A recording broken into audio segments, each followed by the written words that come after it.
Dylan's Fear Files.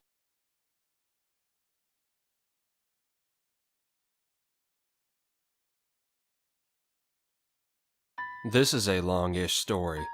In college, about 2.5 years ago, I met this guy.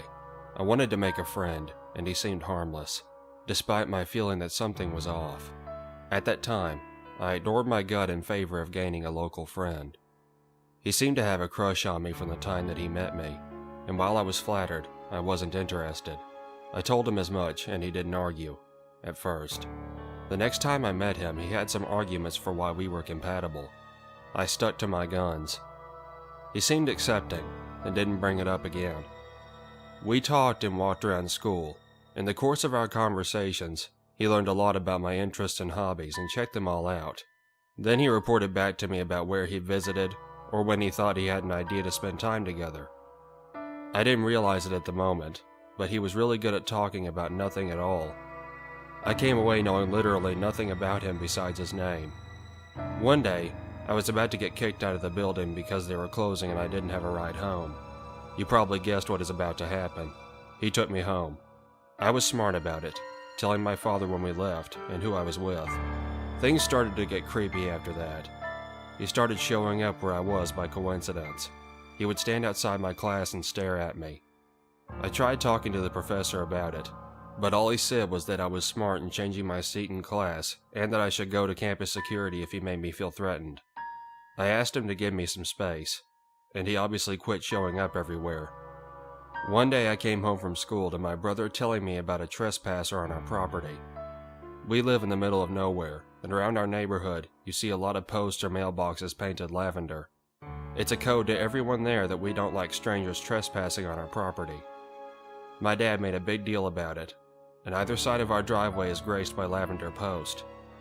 The trespasser must have parked in a neighbor's yard and then navigated the forest behind our house, because when my brother confronted him, he ran into the forest. He hadn't parked anywhere nearby. My brother described this man to me, and he fit the description of my school stalker. I guess my brother ran out with our little cricket bat and waved it around at the guy.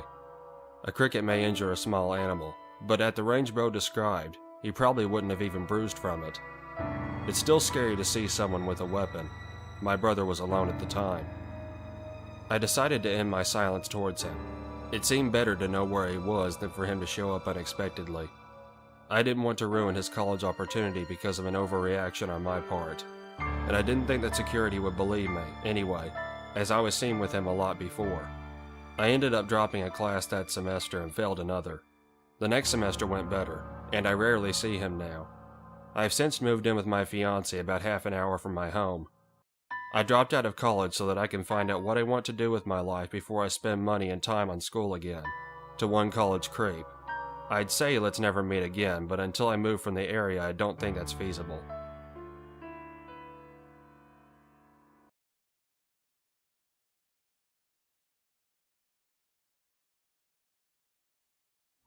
So this story actually didn't happen very long ago. It was about a week ago, and I've been lurking on this subreddit. Finally, I've decided that y'all might like it. So a bit of background. I'm 16, short and chubby. I've been told a lot that I'm a pretty sort of girl, but I don't really get much attention, especially this kind. I've never had an encounter as terrifying as this, and it still has me shaken up when I think about it. The story starts with me splitting up from my parents in the store. They wanted to look at other things, and I went to look for clothes in the girls section. Now, the store was fairly empty, as it was just a regular afternoon in a small town. But one thing kind of got to me. There's a guy in the women's section, looking right at me. I should explain by now that there were two, really. One of them came first. A young-looking guy who would skate up on heelys through the store, looking at me.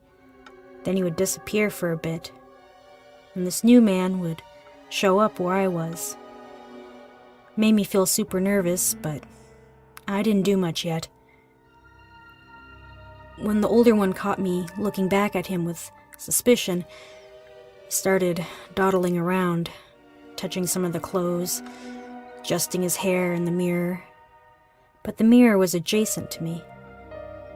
I was in the clearance section, so I held up a see-through cheap shirt and pretended to check it out while I looked through it to the mirror. He was staring right at me through the reflection. This, of course, freaked me out, so I put the shirt back down and moved out of his sight. For a few minutes, all was well. Then I saw the skater move back past me, and the man came back. He was looking around this time, and I was shaken. I felt like I was being hunted. For the first time, I was prey. I took out my phone and texted my boyfriend that I was being followed in the store.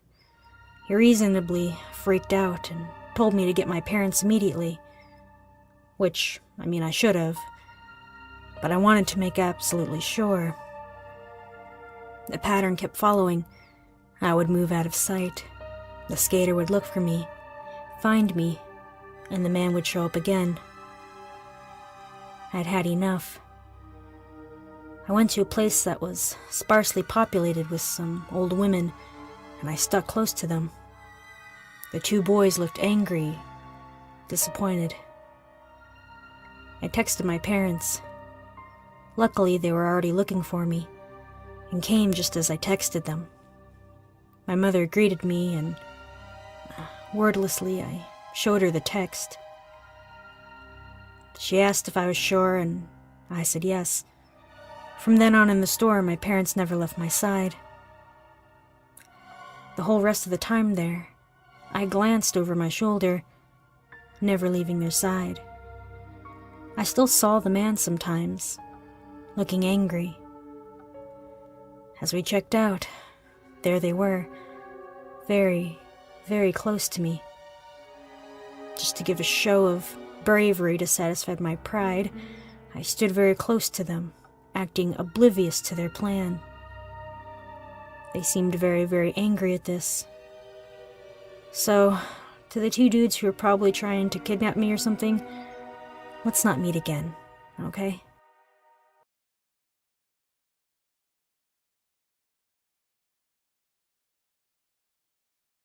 This took place when I was around 7 or 8, so my brother must have been 12 or 13 when this happened. Since my brother was now considered a teenager, my dad figured it'd be safe to stop asking my grandma to pick my brother and I up after school because he couldn't since he was working. He was an extremely hard-working single father. Anyway, so my brother and I started walking home after school after getting off of the bus. It was like a 2-minute walk back to our place from the bus stop. Shortly after, a middle-aged man with the creepiest freaking vibes started showing up across the street from our house, and he would just stare. Mainly he wore this beat-up, extremely dirty and vibrant jumpsuit, like extremely vibrant. The only reason I saw him was because of that freaking jumpsuit, that looked like it belonged in the 80s. He wouldn't do anything, he'd just stare at our house from across the street. He'd usually appear for 5 minutes after we got home, and then he'd leave about 5 to 10 minutes before my dad got home. At first I thought he was just a strange new neighbor. It wasn't uncommon in my area for creepy old men, pedophilic construction workers, and drunk college students to lurk around town. It was all my dad could afford at the time. After a while though, I got a bad feeling that he wasn't a neighbor. He grew somewhat ballsy. At this point he had been openly observing us for about half a year. It soon escalated from him just staring at us when we got home to him physically waiting at my brother and I's bus stop. 1, I already hated going home after school, and 2, now this creep is practically unavoidable. I was a bundle of nerves, and so was my brother. When we got off the bus and saw the guy standing there staring at us, I immediately grabbed my brother's hand and started walking fast toward home. I hated hearing his footsteps lurk behind us, absolutely hated it. My scaredy cat monitor was finally off the dang chart, so I was begging my brother to call the police. Instead, he grabbed the metal baseball bat that was next to the door and told me that if anyone besides our dad walked through that door that he'd kill them. I was so mad at him for weeks after that.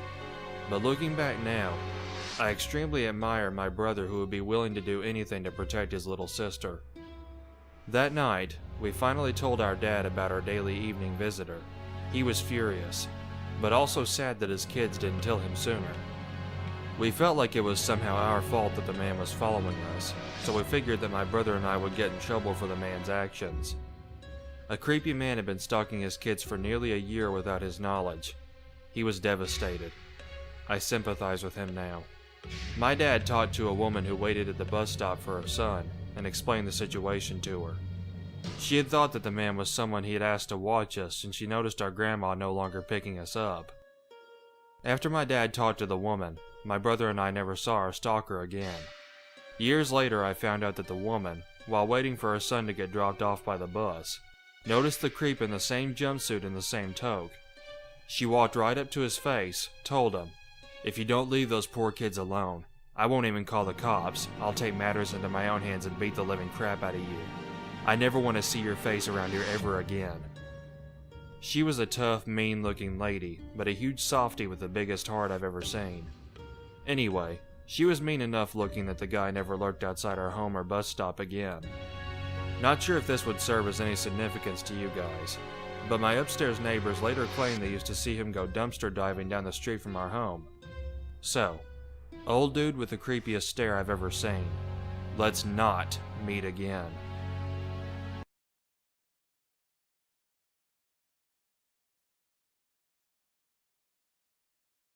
I can't remember the age exactly, but this was during my danger whore years, so anywhere between 16 and 20. One of my close friends sweet-talked me into fishing with her on the social media site Tagged. I was cute, 5'2", big hazel eyes, double D's, and all the innocence and naivety of a child. I was like an instant cult classic. I received hundreds of messages daily. Most of them were of the "let me see your boobs" variety, but some people actually put in the effort. It was those that tended to put in the effort in that I rewarded with conversation. I wasn't picky, and I ended up making friends with a much older guy. He was in his late 40s, early 50s, but he was nice. He wasn't pushy or weird. We talked for a while, and when he asked for my cell phone number, I obliged. The texts were nice. They weren't creepy or anything. He was from a small town like 45 minutes away. He asked if we could meet, but I declined because he was so much older. Well, then he kept pestering me about it, so I agreed. But he wanted to meet at a hotel at night and said he would buy booze. I was kind of sketch about it, but agreed. I knew the city really well because I had previously lived there. Had tons of friends and adults I could contact, so I guess I felt okay about it. I met him. He was nice, but he seemed so old. I didn't drink anything, but he was already drunk when I got there. He tried to kiss me, but I declined, and he respected that. I only stayed a little and left. It was a long drive home, after all. I decided that even though he was nice, he obviously had the wrong impression, and I told him we couldn't be friends anymore. He flipped out. He would text me constantly, calling me names and degrading me, saying I was stupid and he would take care of me. At this point, I told my mom, who called the phone company and got his number blocked. When he realized I wouldn't text him back, he started blowing up my Tagged account. Creepiest message I got from him was a song, Ayo Technology by Milo. It's a much more intense, intimate version of the pop version, and I told him to stop and deleted my Tagged profile. Now, when I met him, he had pointed his car out to me because he was obviously super proud of it. It was a Honda hatchback style, painted purple with flames on the side. Totally lame. My bedroom at the time was an old family room converted. It was during the summer and it was hot. I always kept the window open and the blinds raised halfway. My dog liked to sit there. I had a coffee table for him in front, and while he's prone to bark at anything, suddenly he actually growled. That alone freaked me out, but when I got to the window, I saw someone dodging around the side of the house towards the fenced backyard. Kids cut across the lawn a lot because we're on the corner house. But then I saw that ugly car drive around the corner. I flipped out and called my mom. She called the cops, but they said there was nothing they could do. Luckily, after that incident, nothing else happened, but it taught me a great lesson about social media cesspools. Caught myself looking over my shoulder a lot more to make sure I never saw him. I also quit frequenting the small town because I was afraid I'd run into him. So cesspool social media guy, let's never meet again.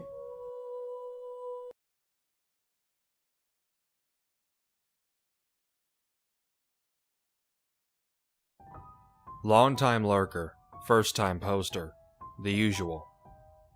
I thought about posting my story quite a long time ago before I finally decided to share it with you. Most of all because I'm a bad storyteller and English isn't my first language. I'll try my best to make this as interesting as I can. This happened 6 years ago. At the time I was 17 years old, male. I live in the biggest city of Switzerland, probably the safest country in the world. But still, this happened. So it was a Saturday night and a friend of mine turned 16 that day. He decided to celebrate his birthday in a well-known bar in an old town of the said city. As you may not know, you're allowed to drink alcohol at the age of 16 in Switzerland. So we were having a great time that night, drinking and partying. My friend, whose birthday it was, got heavily drunk in no time because of all the drinks he was offered. So he decided to head home pretty early, around midnight if I remember properly.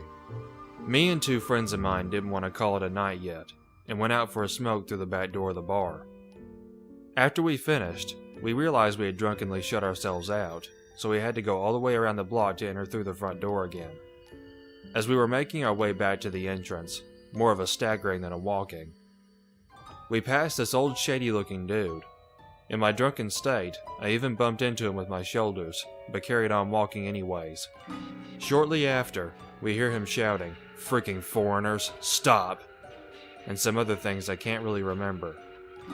We, quite puzzled by his sudden rage, just stood in the middle of the walkway trying to rationalize his outburst.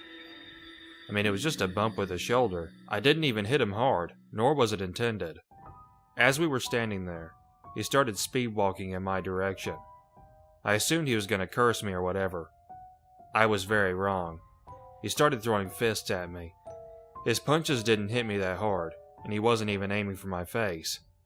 I took one hard punch to the backside of my ribs though, and that's when one of my friends pushed him away. I collected myself and we gathered in front of him. He was just standing in front of us, shouting that we have no respect of the elders and that he's gonna kill us all. This old man was nuts, and probably on drugs. As he was frantically shouting at us, we realized there's a knife in his hand. We then booked it out of the situation and back to the bar in hyperspeed, adrenaline pumping through our veins. Because of that, my drunken state suddenly cleared up and I started to feel pulsating pain at the point he had hit me. As I wanted to touch that spot, it felt wet.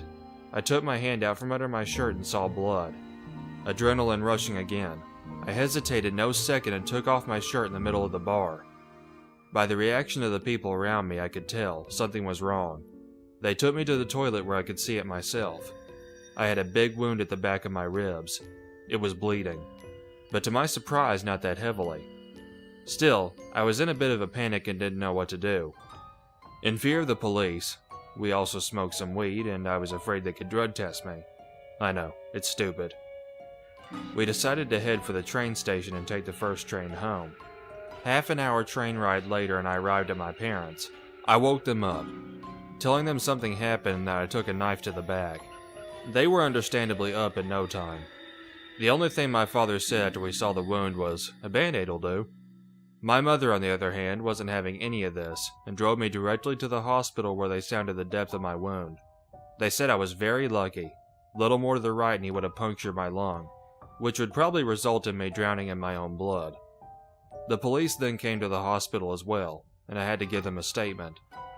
I told them everything I could remember. I even had to go to the police station the next day, and to my surprise, they had a collage of mugshots prepared.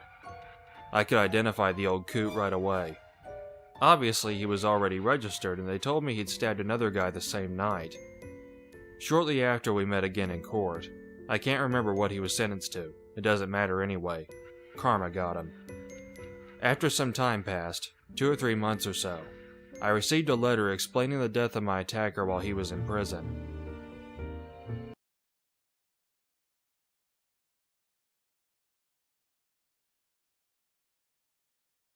I remember something strange happening to me one night back in 2012, and I didn't know where to put it, but recently learned about this subreddit. I was sitting in my house in early fall, playing video games. My mom and brother went to bed. My dad is still at work and should be coming home soon. I hear the doorbell ring. It was roughly 11 p.m. I thought, oh, it must be my dad. Probably couldn't get into the garage. I paused my game to get the door, but since I wasn't sure, I just looked through the peephole. Around the corner is a street lamp, and my porch light was not on, so all I could make out was a dark figure. This wasn't my dad. My dad is a pot-bellied, 5'10" man. His figure was much thinner and shorter.